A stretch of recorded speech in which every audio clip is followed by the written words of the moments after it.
And as the committee is now returned, officers are present, I will restart the meeting. So our meeting go on to item 7.2, which is the 651 to 657 Old Kent Road. That's SE15 1JU, which is of course pages 215 to 377 of the agenda pack and the relevant pages of the addendum report. Can I ask considering the officer's report, invite the officer to present? Can I first ask you to introduce yourself? You may begin your presentation. Thank you, Chair. It's ring now here. Can you all hear me? Yes, you're faint. If it's possible, turn up your volume. Can you hear me now? That's much better. Okay. Okay, I'm just going to try and share my screen.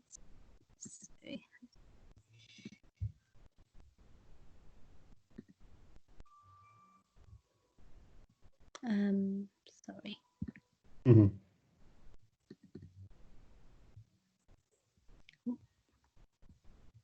Sorry. That's all right. Oops, sorry.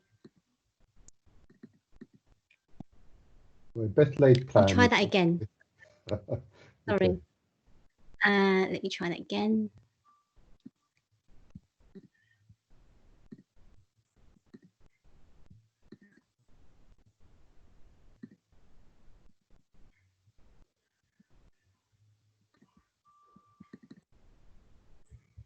Can you see this?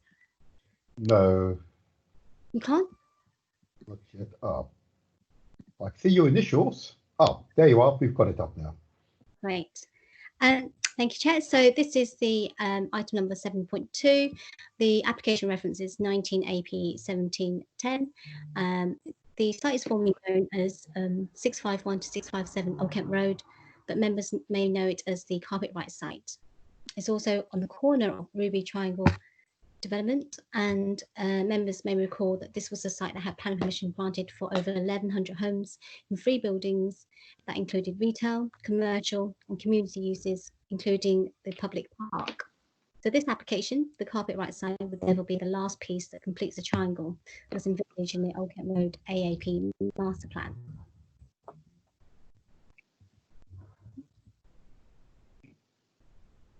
So here you can see the site. At the moment, it's got the retail warehouse, which is currently vacant, which was previously occupied by Carpet Right. And there's also a small garage business on the corner on Hyndman Street. The rest of the site to the rear comprises the parking associated with the retail use. And this is this area that falls within the Strategic Industrial Land, or SIL. The site is not within the conservation area and has no listed buildings on the site.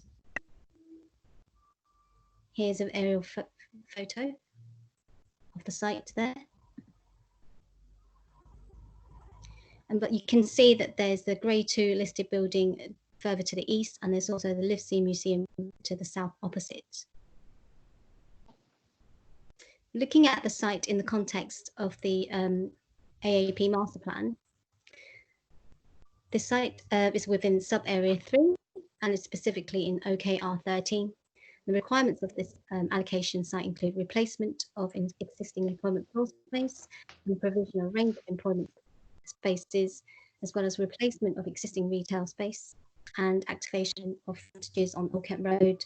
There should be provision of housing, provision of new sports hall, and provision of the new park at the Ruby Triangle site. And as the master plan shows, this is the corner here where my cursor is, and the buildings, when complete, would form the public park in the centre. The image here shows the CGI of the proposed building looking north on Old Kent Road with the consented Ruby Triangle scheme to the rear. So you can see the building on the corner of Hyndman Street. So the application before us is for the demolition of the existing buildings and redevelopment of the site for over 2,000 square metres of non-residential floor space. And that comprises 1,000 square metres of B1 light industrial floor space and 1,144 square metres of retail floor space. as you know, in the addendum report, amended plans have been received to change the front elevation. There will be an additional retail unit of 54 square metres, which further activates that frontage on Old Kent Road. There'll be provision of 262 homes in total, and there'll be delivery of public open space and public realm. So in terms of public consultation responses, only one objection has been received. And the main issues raised are how it's detrimental to the nearby businesses and loss of jobs, and potential complaints from new tenants or neighbours, and insufficient car parking on an already busy Old Kent Road. These issues are addressed in the main report. So in terms of land use, it is in the Old Kent Road opportunity area, and the development would depart from the adopted plan owing to the introduction of residential and retail into the SIL. But members should note that the SIL allocation is only in the car park to the rear. And this should be weighed against the benefits of the scheme, which includes the provision of housing, of which about 39.8%, which is approximately 40%, which would be affordable. And there'll be reprovision and increase of enhanced retail floor space. There'll be the provision of reprovision of increased, there'll be provision of good quality, flexible commercial space, E1 floor space, including affordable. There'll also be job creation, and there'll be a gain of over 98 jobs, and which is a positive aspect of the proposal. There'll also be repair and improved physical environment, and the provision of a new open space and park, and there'll be activation of frontages on Old Kent Road.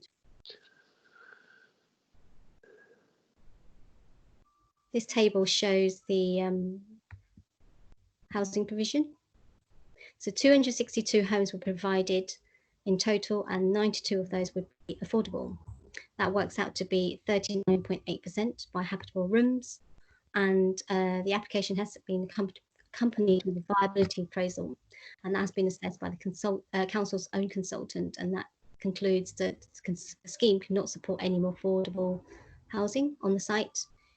But the offer at almost 40% basically exceeds the policy requirement, which is 35%, and is a significant benefit of the scheme.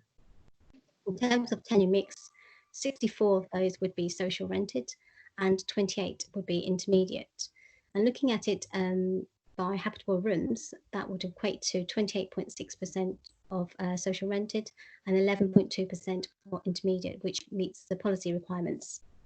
And looking at the mix itself, there would be the delivery of large family-sized dwellings. There'll be 16 three-bed flats and 6 4-bed flats, and they're all allocated in social rented tenure, and that's a very good proportion of family-sized dwellings.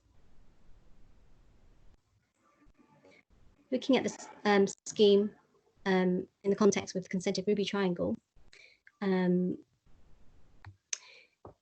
development is on the corner here in black and white. Ruby Triangle had basically 3 blocks, which were referred to blocks A, B, and C. And the building is essentially split into 2 buildings with 11 stories on the northwestern end and stepping up to 20 stories to the south. These buildings are approved are lower than those of blocks B and C to the rear of the Ruby Triangle site. This slide shows the tenure distribution. You've got the social rented in building 1, so to the northwest, and then you've got the intermediate and private in the southern side on building 2. Looking at the site layout, you can see the blocks A, B, and C in the triangular format, and the building is here broadly in line with block A and the rest of the buildings on Old Kent Road. Above the commercial spaces, the building is arranged in a U-shaped footprint, so that the communal amenity space can be provided on the podium facing the new park. So that new park here to the rear basically forms almost more than half of that public open space. And it basically shows how this is the final piece of the jigsaw that completes the Ruby Triangle. This is the ground floor plan. The Commercial and retail spaces are located on the ground and mezzanine levels, and there's going to be double height ground floors with providing active frontages all around. The retail uses are focused mainly on the Old Kent Road frontage, and then the B1C floor space are located to the rear. And as I've said before, 10% of that would be affordable workspace.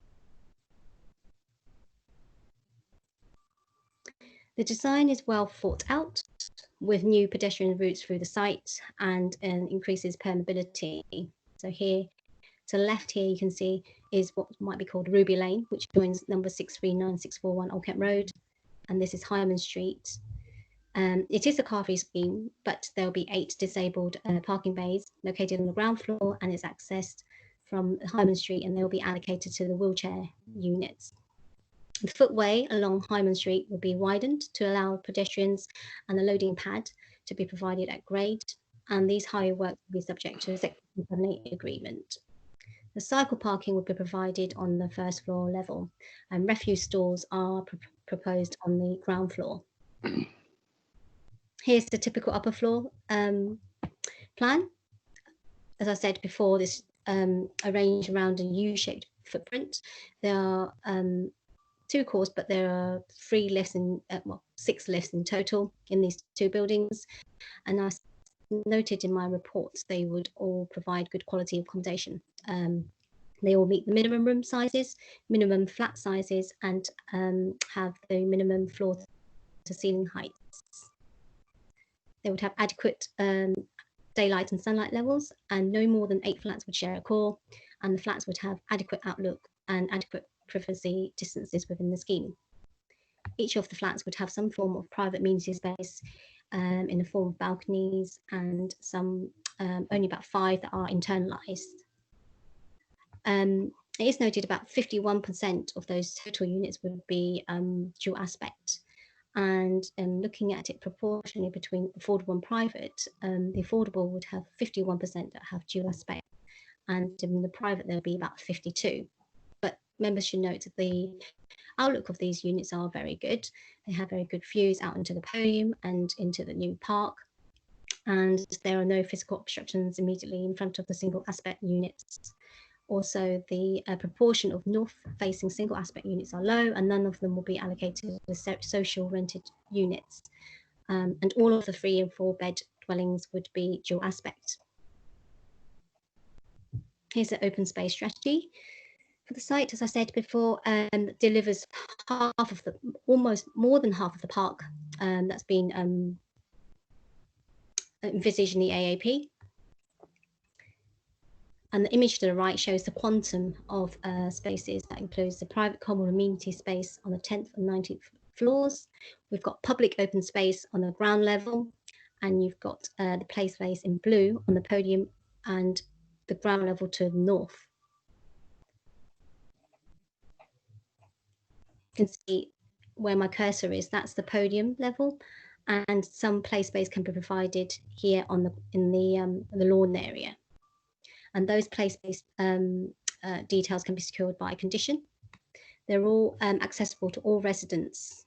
So it's likely that the play space in the podium would be for the 0 to 5-year-olds, with the older age group play space provided in the public park. Here's an image of what it might look like once the whole of the Ruby Triangle development is complete. And levels 10 and 19 would provide the common amenity space. And again, those details can be secured by condition. So in total, about 1,485 square meters of public open space is provided, and the whole scheme itself meets the amenity space, play space, and public open space requirements on the site.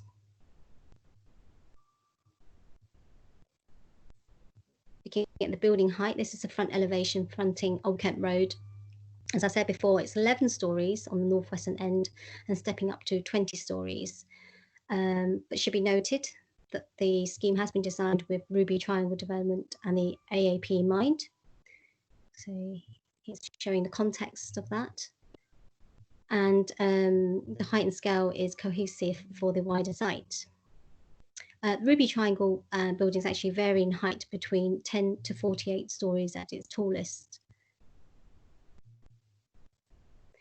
This is the area action plan height strategy. Where my cursor is the Ruby Triangle. The tallest of the building here is 20 stories, and it's important to look at the scheme not only in isolation but how it fits in with the rest of the Ruby Triangle development. And the massing strategy for the approved Ruby Triangle development is in line with the emerging policy set out in the draft AAP, and it would sit well. If I go back to that slide, it sits well with Block A, that's Block A, fronting Old Kent Road and providing a very good sense of continuity along this stretch of Old Kent Road. Has also been demonstrated in the submission, the townscape visual impact assessment, that the building will not adversely impact on local, borough or strategic views, and the setting of nearby heritage assets will also not be harmed. In fact, it improves the setting of those nearby listed buildings by removing that box retail shed that you see quite commonly on Old Kent Road. Here you see an image of how it might sit with the rest of the Ruby Triangle. The proposed building would be of masonry character, which references the solidity and robustness of the existing architecture in the surrounding area, and has a very strong vertical emphasis adopted throughout. The building follows a similar architectural design principles of consented to Block A, and it has related character and rhythms in form, detail and material. So these two buildings act as a pair or partner, and giving it a very solid appearance and strong frontage, announcing the entrance into the new park. It's also been spaced to give coherent break to the two buildings. So the composition of the scheme sits well with the rest of the Ruby Triangle buildings. Here's a slide showing the cumulative developments emerging in the surrounding area. The applicant has carried out a daylight and sunlight assessment, and as noted in the report, the development would not significantly impact on the neighbours' natural light levels, and that's for both the existing scenario and future scenarios. And the outlook of the existing residential units would also not be adversely affected. This is what it might look from looking south on Old Kent Road.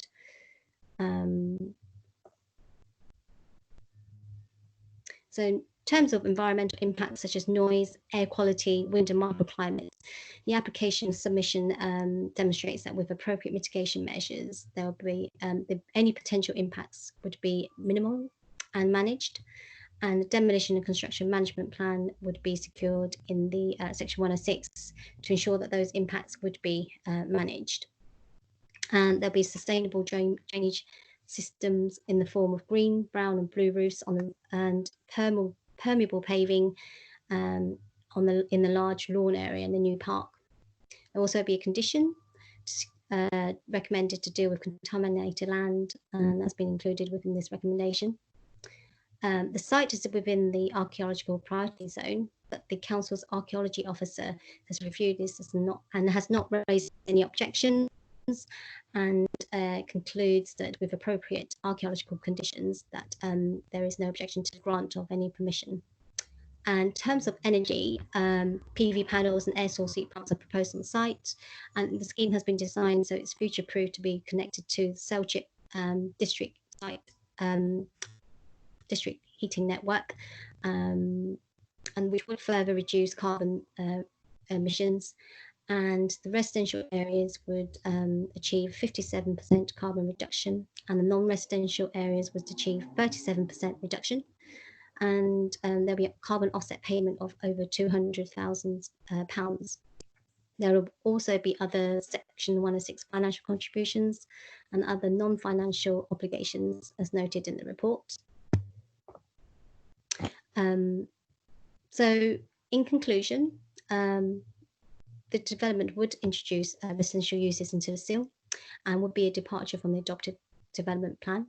But as members know, Old Kent Road area will undergo significant transformation and with substantial growth, including new housing. Again, the benefits of the scheme, it delivers increases the number of new jobs on the site, including affordable workspace and delivery of new homes, including 40% affordable in terms of habitable rooms. There'll be enhanced retail frontage and providing that active high street along Old Kent Road. And the proposal will deliver good quality accommodation. There'll be a new public accessible park and associated public realm, and there'll be increased permeability across the site. And potential impacts identified are not considered to be significant impact on neighbouring residents. The building heights and design will sit well with the approved Ruby Triangle development and will not harm any nearby heritage assets, and protected views will also not be harmed. Cycle and car parking standards are acceptable. It's therefore recommended that members grant planning permission subject to conditions, referral to the mayor, and the completion of the Section 106 legal agreement by the 1st of October, unless there's an extension given. That's it, Chair. Thank you. Thank you very much indeed. Members, are there questions or clarifications on the report? Clarifications? No? Oh, Councillor Whittam, yes. Go ahead, yes. Councillor. Yeah, sorry. The addendum talks about the play space. And it's got several, well, there's two different numbers there on page 7 out of 8. The executive summary section of the report, children's play provision has been noted as 1377. This should be corrected to 1177. But on page 66 at the bottom of the main report, it's talking about 1117. Just the numbers aren't consistent. Can I answer that? Yes, please. Yes. Yes, sorry, there was an error in the executive summary, and that's been noted in the addendum report. The designated children's play space is actually 1,177, but that meets policy requirements. So on page 66, that should say 1177. It's the table in paragraph 214.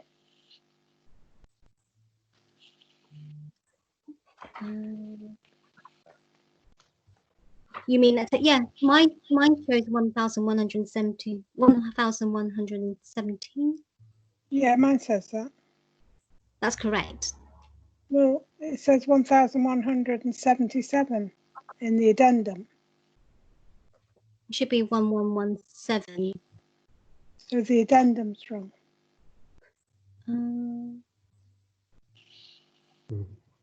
If we could check that, whilst that's been checked, is there another question? Sorry, yes, I can see. Okay. Sorry, it should be 1117. Apologies. In the addendum as well. Right. Oh, I did. Well spotted. Councillor Brian, did you want to ask a question? Yeah. Thanks for the report. Page 43 of the members pack, which shows the upper floor plan, and you mentioned that the single aspect proportion of residences is around the 50% mark, both for private and for social and affordable. Is that compliant with the residential standards SPD? It seems like a very busy use of the floor space, and maybe it's just because of the scale of that particular drawing, I'm not sure, but with only 50% single aspect, it seems a bit mean. Can you confirm it's compliant, please?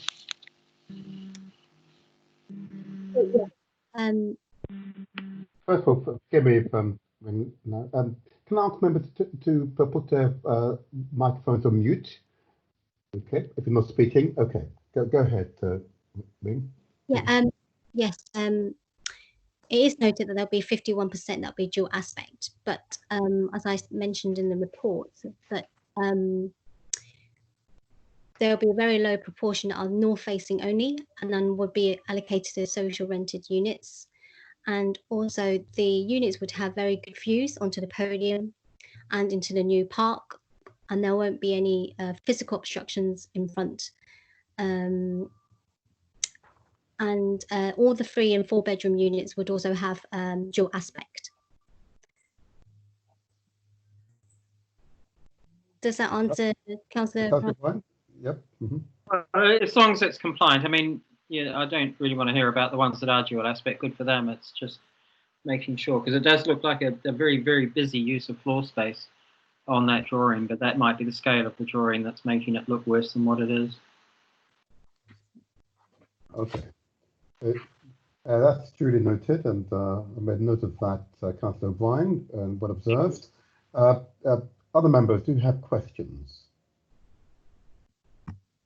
I might just ask one question either of you, Wing, or other colleagues on the strategic policy position in relation to light industrial land as designated.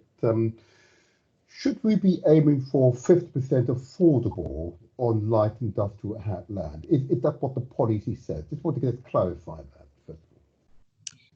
The draft policy of the new Southwark plan is actually for 10%, which the applicant has provided. Hold on. And that's not 10% of the B1 floor space, not the retail. Right. Okay. Fair enough. That's fair enough. Thank you. Thank you. And again, further questions from members? In that case, I will move on. Thank you. Thank you very much, for your presentation. I'll now move on to objectors. Gerald, can you confirm, are the objectors present? There are no objectors who have registered. Chair, I apologise for interrupting, but I did actually, I've sent you 2 messages saying I wanted to ask a question. Oh, I see you now, Margie. Apologies. Apologies. Councillor Nguyen, please ask the question. So I was going to ask about the dual aspects element, but I think, so my understanding is a policy that the policy says the majority, I think. So by a whisker, I believe that this is policy. I was also going to ask, and it's sort of a strange question to be asking actually, but I was interested how we had managed to, you had managed to achieve nearly 40% affordable housing on this particular development, and if there were any tricks that you had up your sleeve that could be utilised in future, or is this? I'm sure it's not a sleight of hand, but anyway, I'd be interested in your comments on that, please. Councillor Nguyen, if I may, I'm not going to. If I may, I'm not going to let that question go through, or at least at this point. I think that's one for outside of this meeting. It is a question to be asked. As you know, we want to secure the maximum affordable home quantity. We want to do that. And I've learned the lesson in respect of planning and planning related matters that all applications should be considered on their merits. There's most certainly lessons to be learned with each of these applications, and that will come out in our briefings and other places. But I don't want to have that discussion today, because I really want to look at the material planning aspects of the report, and ensuring that there's a clear understanding of the report, its contents, and if there are material planning aspects of the report that we need to query, this is the time to do it. And of course, we'll hear from objectors, applicants, and supporters and board members, and they may all have additional questions. But questions as to how they achieved it is a much longer answer, and I also want to know the answer to it. Okay, but let's create a separate time for that. But that's because I'd like it to be 50%. Just for the record, and I'd like to be a 50% affordable on all of our applications. That will be my propensity. There you are. All right. So I'm not going to take a question, Mark, if I may. I'm not going to take that question right now. I'm going to really stick to material planning questions as pertains to the report. Okay. Now, Gerald, I believe you said that there are no objectors present. That's correct, Chair. Okay. Is the applicant or applicant agent present? Yes, Chair. Very good, very good. Can I ask you first of all to introduce yourself, and I'll get my timing device ready. Please introduce yourself. Thank you, Chair. My name is Omer Weinberger, Chief Executive of Aventon, and together with Urban and Provincial, we are the applicants for the carpet right site. Excellent, excellent. In that case, then I will start my clock in a moment. I'll give you 3 minutes to make your presentation. At 30 seconds remaining, I'll indicate those 30 seconds, but you have 3 minutes. You may begin your presentation now. Go ahead. Thank you again, Chair. As I mentioned, we are the applicant, Aventon, together with Urban and Provincial. Aventon is also the applicant for the adjoining Ruby Triangle site, which members recently granted planning permission for. We are committed then to completing the Ruby Triangle master plan by securing the carpet right site, and following 18 months of working successfully with Southwark Council, we are pleased to be here before you tonight seeking a grant of planning permission. The team has worked closely with your officers, other key stakeholders, and the proposals have been subject to extensive public engagement, including 4 consultation events. This has been a successful process with no objections received from local residents and only 1 comment in totality being formally submitted to the officers. The proposed buildings have been designed as a missing piece of the Ruby Triangle development site through its build form, materiality, and detail. This approach has secured the support of the Council's design review panel. Our proposals will deliver much needed housing through the provision of 262 new homes, of which, as we've just said, 40% will be affordable, with a policy-compliant tenure split that prioritizes social rent units. We propose that 34% of the social rented homes are family-sized units comprising 6 3-bedroom and 6 4-bedroom apartments to meet the local housing needs. All homes will be supported by private amenity space, communal amenity space, and play space provisions. Crucially, our proposals will deliver 50% of the new Ruby Triangle Park. The new park will be publicly accessible and will provide high-quality open space, landscaping, and play space. Our proposals will also deliver a range of flexible commercial uses to create activity along each of the 4 sides of the development.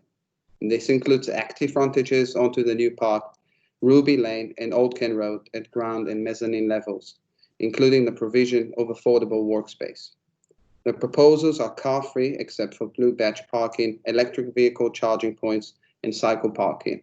The scheme has been designed to connect to the district-wide heat network and will achieve a BREEAM Excellent. Thank you for your time. My team are on hand this evening to answer any questions that the members may have.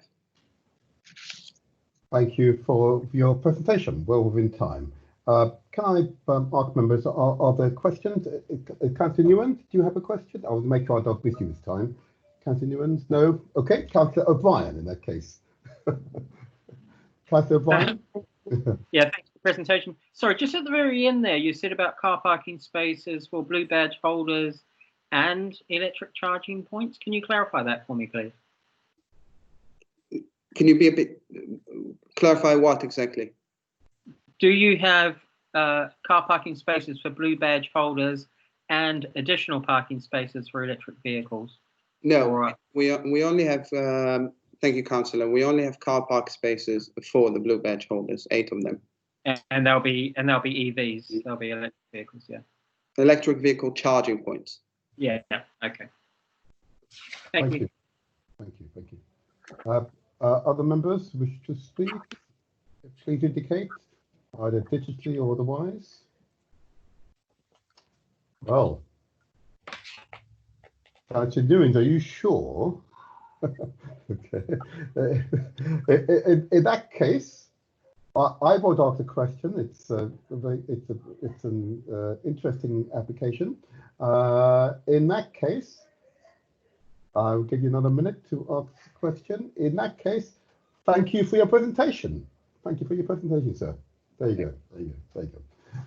In that case, I shall now move on. Is there a supporter present who lives within 100 metres of the application boundary? Gerald, can you confirm? No one has registered to speak in that slot either, Chair. Very good, very good. Is there a ward councillor present who wishes to speak? I'm here, Chair. I don't really want to say a great deal. As people said, this is obviously part of the development. Forgive me, Councillor.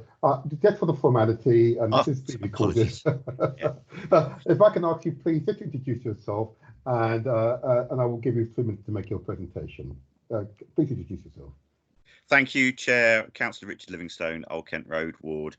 I'll now begin. You may now begin your presentation. 3 minutes. Thank you, Chair. I've not got a great deal to add from the discussion that's already been covered. I mean, obviously, sort of says this helps finish the development and creates open space. Interesting to see, I think, this development, how Ruby Triangle as a whole has come along from those people that were there for the early stages.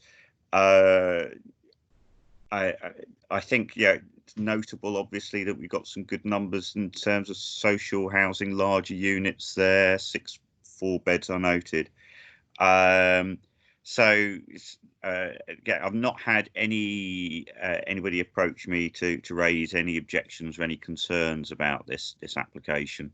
That said, I've not had anybody approach me to speak in favour of it either, I have to say. But yeah, so I think overall no sort of significant issues.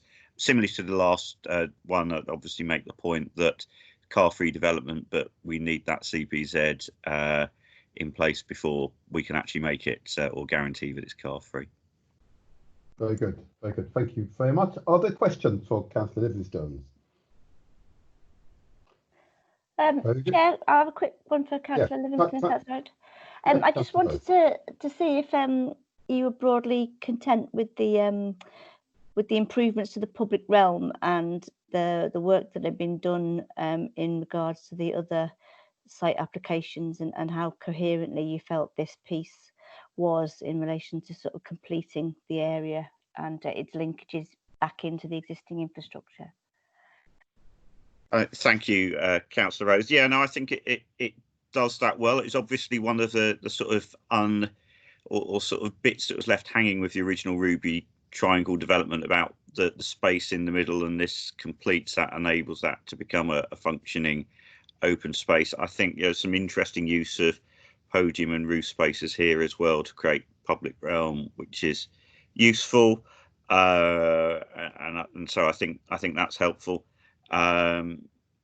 Yeah, so I mean, obviously the one bit that's slightly strange is there's still a couple of buildings in the middle of the frontage along the Old Kent Road which won't be developed and will sit in isolation to the rest of it all.